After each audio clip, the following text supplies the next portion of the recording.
Matt, of the horrific loss of life that we're witnessing. On that subject, and Katie and Tom, to complete a thought I started before, you both were out at the Murrah Federal Building in Oklahoma City, a much smaller building, and it took rescue workers more than a week to find all the people trapped in that wreckage. We have a building here two buildings of each 110 stories.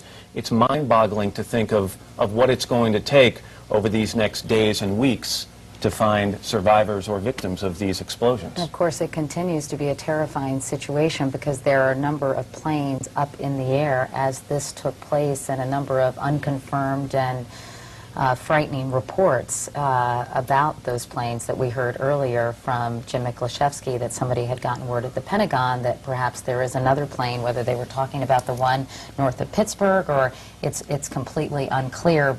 And it's also unclear whether these planes that were en route to a destination have been grounded themselves. In other words, that they were emergency landings or what.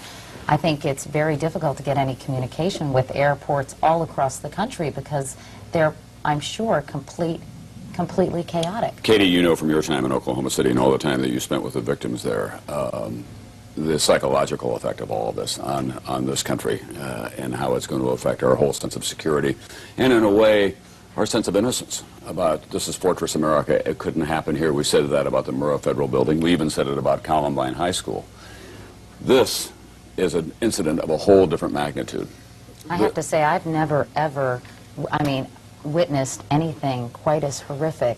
I hate to keep saying it because we have seen these types of things play out in movies and, in worst-case scenarios and in dramatic renditions of this kind of incident, but certainly no one has ever seen this kind of thing unfold.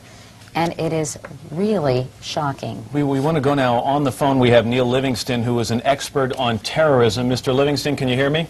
I can. We were talking about what it would take in terms of planning and coordination to pull off an attack like this with so many prongs. At least 2 attacks here in New York City, 1 in Washington, D.C. We don't know if the crash of that plane outside Pittsburgh is related, but give me an idea of how many groups there are in the country that would be capable of something like this. Well, there are very few groups in the world capable of this kind of action. And you have to remember also that we have the people who hijack these planes for going to a certain death as well. So